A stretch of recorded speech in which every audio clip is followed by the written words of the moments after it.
Thank you, everybody, for coming to the Aaron Torres Podcast YouTube page. If you could do me a quick favor, see that little subscribe button at the bottom of your screen? Go ahead, click that subscribe button.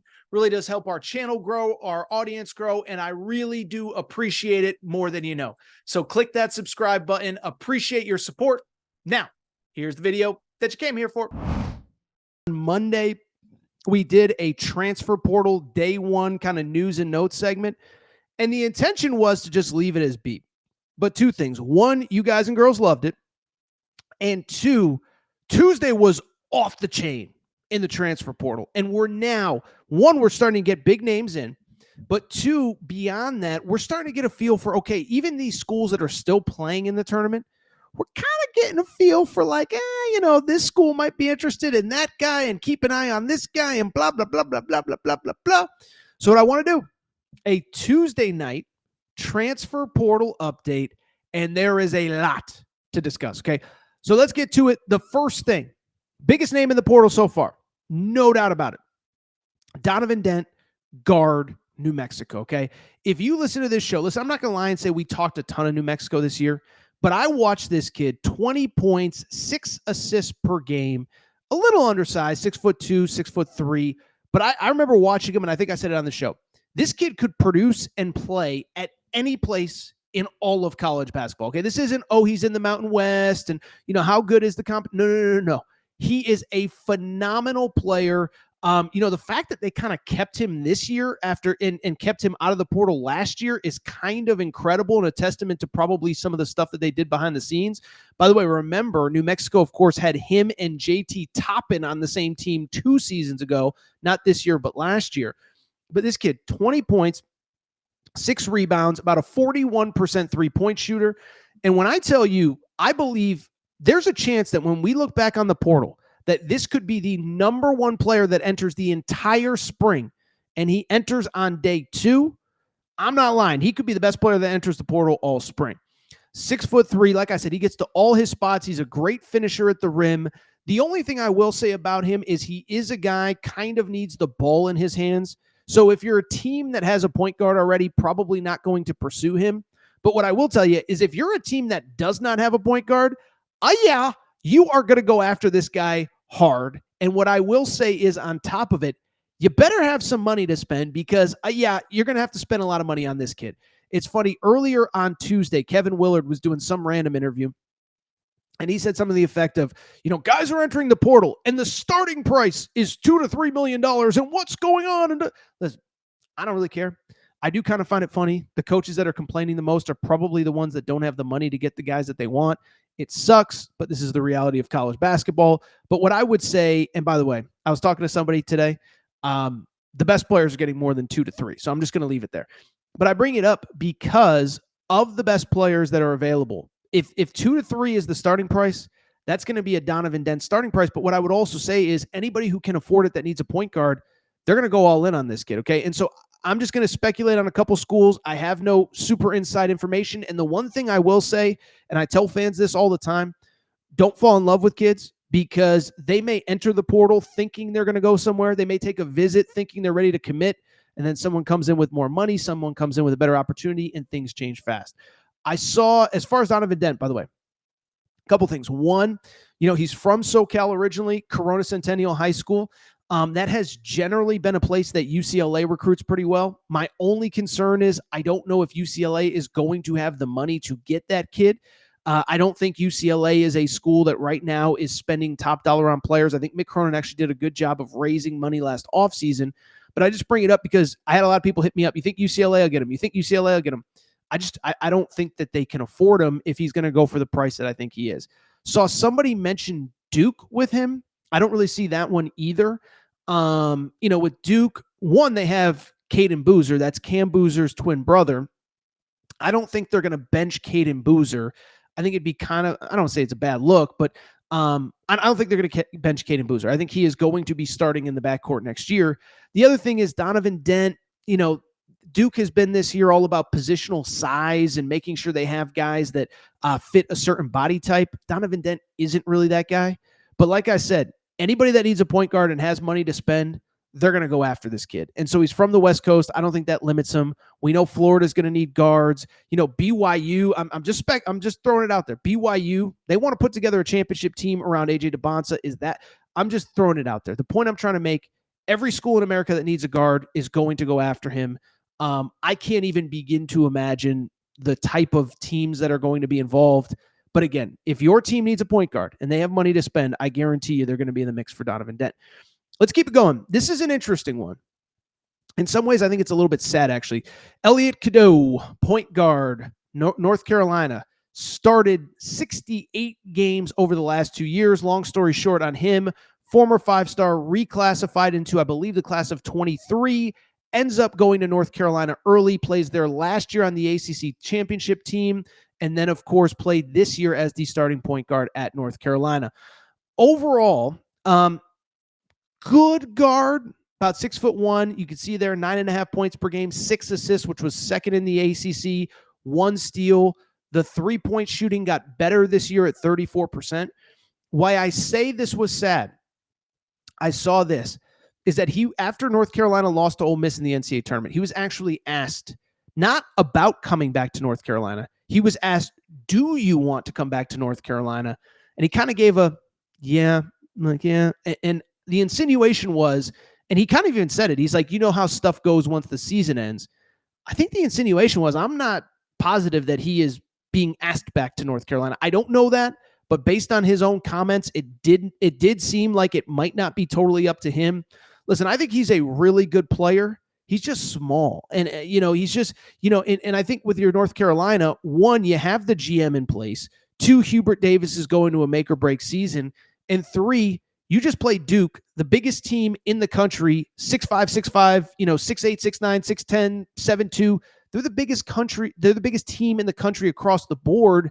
And I don't think you can go into next year with a 6'1" point guard. So maybe he left on his own volition. I don't know. If you just listen to his own comments, it seems like maybe it wasn't his choice. But he is in the portal. He's from Jersey originally. I wonder if maybe one of those Northeast Big East schools would be interested. That seems like a logical landing spot to me. The one thing I will say, I think he's going to be okay. He's going to end up at another high major. Again, when you average whatever it was, 11 points, 6 assists in the Big East or in the ACC on 34% three-point shooting, you're going to have a spot at the high major level. Just might not be Carolina. We'll see what happens. This is an incredibly important offseason for Carolina. I'll be fascinated to see where they end up. Only other mega name from Tuesday, unless I missed something. I should probably do a quick Twitter search here. But mega name that entered the portal, quickest portal entry and exit ever, Bennett Sturs. Bennett Sturs. You may know Bennett Sturs from the story that was told roughly 30,000 times over the course of the season. Started at the D2 level, had 0 D1 offers, played for Ben McCollum at D2 Northwest Missouri, transfers to Drake, ends up as the Missouri Valley Player of the Year, helps Drake to the second round of the NCAA tournament. Ben McCollum leaves for Iowa. And then a funny thing happened. Bennett Sturs announces that he's entering the transfer portal, but don't try calling him because he's committing to Iowa on the spot. I'll just say this really quick. I had some people kind of reach out to me like, Torres, are you hearing anything about Bennett Sturs? Like, would he go into the portal and be recruited? I'll be real. I'm just going to say it. I had UConn fans like, oh, Bennett Sturs. What do you think about Bennett Sturs? I'm like, I think Bennett Sturs is following Ben McCollum wherever he goes. And so I just bring it up because easiest recruitment that ever there was. He is going to Iowa. I think he'll be good at Iowa. Ben McCollum trusts him, vice versa. Like I said earlier in the show when we were talking Texas Tech versus Arkansas, I think Drake was a little bit exposed athletically. So I think Bennett Sturs will be a really good player in the Big Ten. I don't know if he's going to be, all Big Ten first team, but he's going to Iowa. My guess is he's not the last Drake guy to do so. And I think Ben McCollum's going to crush there because I think he crushes pretty much everywhere. Let's get to some of the other news and notes. Some stuff from late Monday. Remember, Monday we recorded about 6 p.m. Eastern time. This is a big one, okay? If you don't know the name, Magon Gu, I believe is how you pronounce it, you better get to know it, okay? This is another one that's kind of one of the sad stories of the portal era, not for the kid, but for the school. He was a kid almost like Bennett Sturs. I believe he had no offers until San Diego State saw him in like a side gym somewhere and offered him on the spot. He ends up going to San Diego State, redshirts, starts 26 games this year, averages 9 points, 5 boards, and 2.5 blocks per game as a 7-footer. Now, that might not sound overwhelming, but first of all, worth noting, he was the Mountain West Defensive Player of the Year.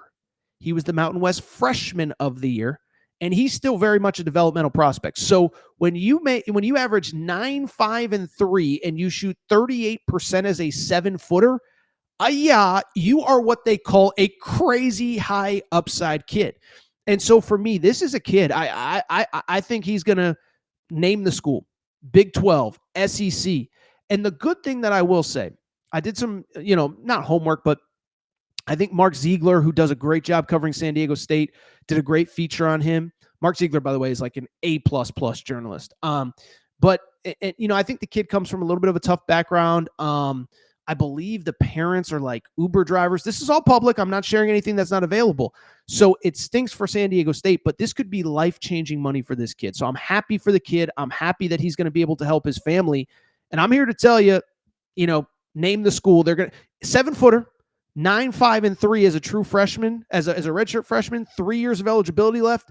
We're talking about a potential All-American by the time he's a junior, senior. The only thing that stands out to me as far as potential schools, and I think it's early, Texas Tech, the last 2 years, has taken the Mountain West Freshman of the Year. JT Toppin last year from New Mexico, Darian Williams from Nevada the year before. Magon Gu is from Texas originally. Kind of a spot that makes sense. Sean Miller's looking for players at Texas, so it feels like a Texas school would probably make the most sense, but he is a very talented player. I have not put together my first portal list, but I'd probably have him at number 2 behind Donovan Dent. Really good player, though. He entered late Monday. Let's keep it going because I think we're starting to get some ideas on some players and some landing spots. Lamar Wilkerson, okay? I saw somebody say this. I thought it was a good comp. Is he this year's Chaz Lanier? In other words, super low major guy, really didn't blow up until his junior year, but has 1 year of eligibility left and is going to cash in big time. Okay, producer Matt with the great stats on the bottom of the screen.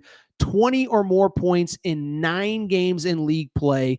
He averaged, this is kind of crazy, 21 points per game, and he shot 45% from the three-point line. The crazy part is this, took 7.5 3-pointers a game. So when you shoot 45% and you're taking 1 or 2 a game, that's good. When you're taking 7.5 3-pointers, it's like, what are we even doing here? Okay. So this kid did declare for the NBA draft, but the thing that's worth noting on him, he is from Ashdown, Arkansas. Okay. I'm not going to lie. Don't know a lot about it. Did do a long Wikipedia search on that town. I think it's about 3,000 people. He's from the state of Arkansas. I will tell you, I believe he is a priority for Arkansas. Okay. Crazy thing about Arkansas, there's a chance they really don't need that many players. They have the 3-man recruiting class with Darius Acuff, Malik Tom. Is it Malik Thomas? Why am I blanking? I'm blanking on everything today. Malik Thomas and Isaiah Sealy. They're not going to need a lot because some of their guys, Billy Richmond's probably going to come back. DJ Wagner, I would think, was come back. But they will need a replacement for Nelly Davis. I believe Lamar Wilkerson is going to take priority. Veteran guard, good guard, fill that spot for Nelly Davis. I think he is a priority for Arkansas. We know Arkansas is going to have money to spend too. And I think the interesting thing is, and this goes for BYU, this goes for a lot of places, is they're going to have money to spend, and they now have a proof of concept.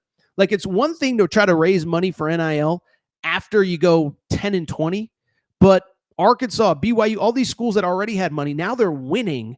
So Lamar Wilkerson, I would think Arkansas would make a run. I saw Matt Jones reference Kentucky as well. I'd be stunned if he's anywhere other than Arkansas next year. Let's keep it going. I just mentioned Kentucky. A couple names have emerged with them. I think I might have mentioned one yesterday. I don't even know. All these days are running together. But the player that I want to talk about there, you can see it at the bottom of the screen. A player that I think, it's a guy you're going to need to know. Cam Williams, a player who played at Tulane this past season, okay? So listen, the stats don't blow you away. 9.5 points, 41% 3-point shooting, 4.5 rebounds, 6'9" forward. Okay. And I know what people are going to say. Oh, why is Mark Pope? Here's the thing. He just finished his freshman year. Okay. All AAC freshman team. And the one thing we have to remember, you're not only trying to build a team for 2025, 2026, you're trying to build a program. And so you don't want to have to flip your roster every offseason. And so to me, first of all, we know that Kentucky is very much in the market for a stretch four. They went after Caleb Wilson hard. They did not get him. It's okay. He ends up at Carolina. That's the 5-star. I think they poked around on Nate Ament, but I'll be real. The price tag is going up on him. I still think Louisville is the team to beat there. And I think they probably just said, you know what? We can spend all that money on a 5-star, or we can get a proven commodity at the college level that we can have in our program for 2 or 3 years. So Cam Williams, super athletic, 9.5 points per game. Like I said, a very good 3-point shooter for a 6'8", 6'9" guy.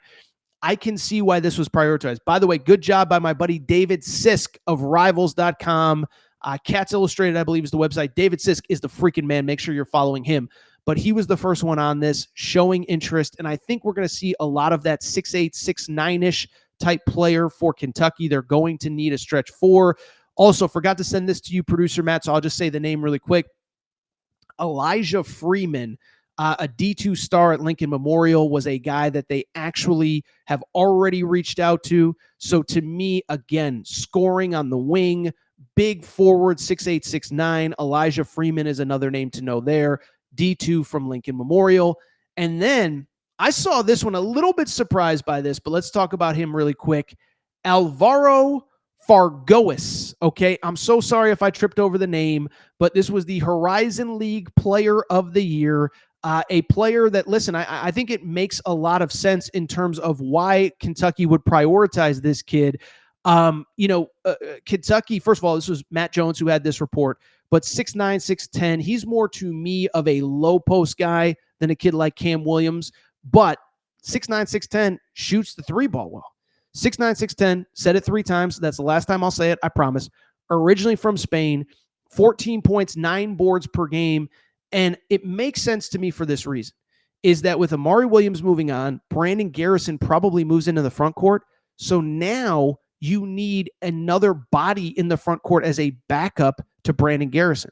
Do you want to go out and try to get a 7-foot, freshman, or do you want a veteran, experienced dude in the portal? And so when I look at this guy, as a sophomore this year, 14 points, and as I said, 9 boards per game, he's another one.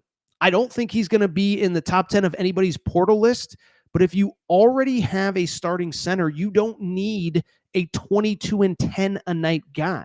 So I like the fit, and I'd say more importantly, I like the way Mark Pope is trying to build around the pieces that he expects to have back. Brandon Garrison will be back. Until further notice, I expect Otega Owe to be back as well. We'll see what happens. I wouldn't be surprised if he declared. And then you got those 3 freshmen, and plus the guys that you have coming back, Colin Chandler as well. But you need other veterans in the portal. You don't need to go get another high school player, and you don't need a superstar. If Otega Owe comes back with Brandon Garrison, with Jasper Johnson, with Caden Lewis, with Colin Chandler developing, with Trent Noah playing well, you don't need a guy that needs 20 shots a game. So Kentucky is clearly smartly prioritizing players. We'll see what happens. By the way, I had missed this, but Dedan Thomas Jr., the kid from UNLV who we talked about a few weeks ago, apparently Kentucky has reached out to him as well. I would assume that Florida, in my opinion, is probably the priority there. He almost committed to Florida out of high school, but we will see what happens with Dedan Thomas